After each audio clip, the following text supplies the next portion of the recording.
Hello guys, welcome back to another video. तो guys, इस video में हम लोग एक टेक्सटाइल इंडस्ट्री से रिलेटेड कंपनी के बारे में डिस्कस करने वाले हैं। अगर कंपनी के बारे में डिस्कस करें तो ये बेसिकली एक पेनी स्टॉक रहने वाली है, और पेनी स्टॉक रहने के साथ साथ ये कंपनी बहुत ही ज़्यादा अंडर वैल्यूड भी रहने वाली है। और कितना ज़्यादा अंडर वैल्यूड है उस बात का अंदाज़ा आप लोग इस बात से लगा सकते हो कि कंपनी की जो बुक वैल्यू है वो ओवर 100 रुपीज़ है, लेकिन कंपनी अभी आप लोगों को 10 रुपये के भी नीचे मिल रही है।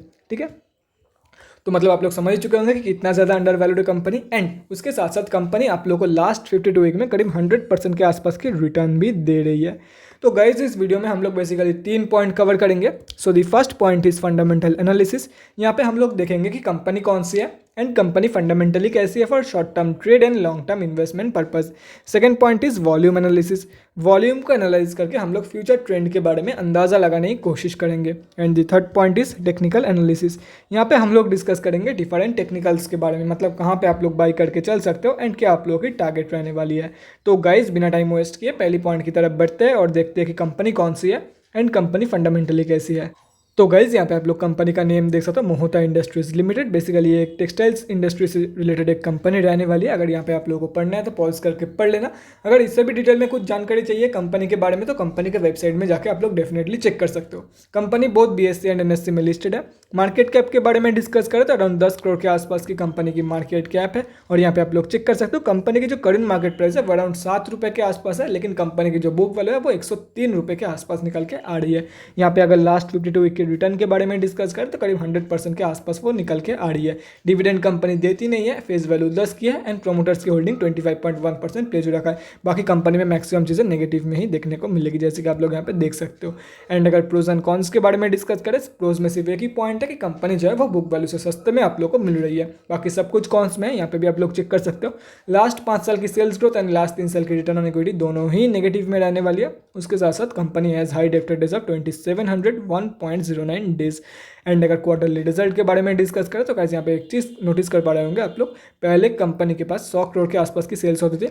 यहाँ पे भी पकड़ लेते कि एटलीस्ट 10 करोड़ प्लस या तो फिर 1 करोड़ प्लस की सेल्स होती थी, लेकिन अगर करंट दिसंबर की क्वार्टर एंड सितंबर की क्वार्टर देखा जाए तो 10 लाख से भी कम सेल्स निकल के आ रही है। मतलब सेल्स ऑलमोस्ट खत्म हो चुकी है कंपनी में। इसके चलते कंपनी जो है वो दिसंबर की क्वार्टर में अराउंड 3 करोड़ के आसपास की लॉस दिया है। एंड अगर करंट TTM में डिस्कस करें तो करंट TTM में कंपनी 15 करोड़ के आसपास की लॉस दे रही है। और बैलेंस शीट की भी जो हेल्थ है वो भी डिटोरिएट कर रही है। यहाँ पे आप लोग देख सकते हो, यहाँ पे पूरा उल्टा होना चाहिए था। डेट को रिड्यूस करके रिजर्व को इंक्रीज करना चाहिए था, लेकिन यहाँ पे पूरा उल्टा हुआ है। रिजर्व डिक्रीज हुई है एंड डेट इंक्रीज हुई है, यहाँ पे देख सकते हो।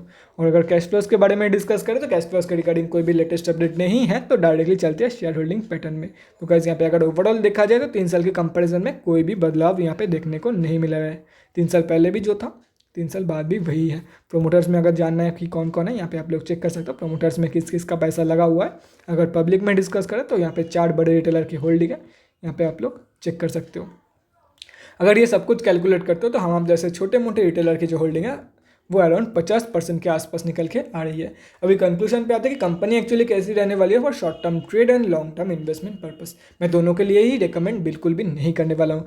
फर्स्ट रीजन इज, देखो कंपनी की लास्ट 6 मंथ्स की रिटर्न नेगेटिव में रहने वाली है, तो जो लोग शॉर्ट टर्म के लिए जाएंगे उन लोगों के लिए यहाँ पे एक बिग नो है, क्योंकि 7 महीने पहले जिन लोगों ने बाय किया होगा वो अभी लॉस में बैठे हुए होंगे। ठीक है, इसलिए शॉर्ट टर्म के लिए बिल्कुल भी ना है। And for long term company की देखो सेल्स धीरे धीरे खत्म हो चुकी है। कब जीरो की सेल्स दिखा देगी कंपनी ये किसी को नहीं पता, इसलिए लॉन्ग टर्म के लिए भी मैं रिकमेंड नहीं करने वाला हूँ। एंड लास्ट 3 साल के रिटर्न ऑन इक्विटी भी नेगेटिव में है कंपनी में।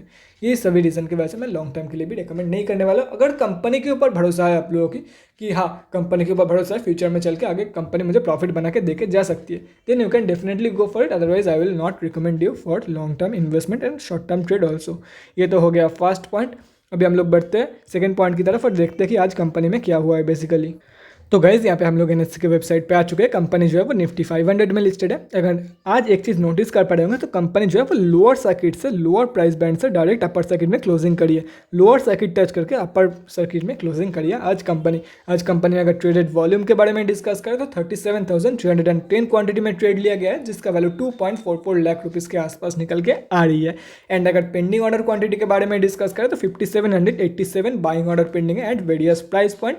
एंड अगर पेंडिंग सेलिंग सेलिंग ऑर्डर के बारे में डिस्कस करें तो 1732 सेलिंग ऑर्डर पेंडिंग है मार्केट प्राइस पे, देख सकते हो यहाँ पे। डिलीवरी परसेंटेज के बारे में डिस्कस करें तो डिलीवरी परसेंटेज यहाँ पे अपडेटेड नहीं है, तो कुछ कह नहीं सकते कि कितने क्वांटिटी में डिलीवरी ट्रेड लिया गया है एंड कितने में इंट्राडे। बाकी अगर बात करें ओवरऑल वॉल्यूम की तो हम लोग को यही चेक करना है अभी जाके NSE के डेली चार्ट पे कि ये जो कंपनी की वॉल्यूम निकल के आई है, क्या ये कंपनी की एवरेज वॉल्यूम है, एवरेज से ज़्यादा है या एवरेज से कम, और वो हम लोग को पता चलेगा NSE के डेली चार्ट पे। और उसके साथ साथ हम लोगों को ये भी देखना है वहाँ पे कि कैसे आप लोग स्विंग ट्रेडिंग कर सकते हो इस कंपनी में। तो गाइस यहाँ पे हम लोग आ चुके हैं NSE के डेली चार्ट पे। पहले वॉल्यूम चेक कर लेता हूँ। अगर वॉल्यूम के बारे में डिस्कस करें तो एवरेज से स्लाइटली कम वॉल्यूम निकल के आई है। एवरेज वॉल्यूम जो है वो अराउंड 50,000 के आसपास हो गया, आई गेस 55,000 के आसपास है एवरेज वॉल्यूम कंपनी की। एंड आज के दिन जो है वो ऑलमोस्ट 37,000 के आसपास वॉल्यूम निकल के आई है कंपनी में। अभी यहाँ पे एक चीज़ नोटिस कर पा रहे होंगे कि कंपनी जो है वो हेड एंड शोल्डर की पैटर्न बनाया था और उसका ब्रेकआउट भी हो गया।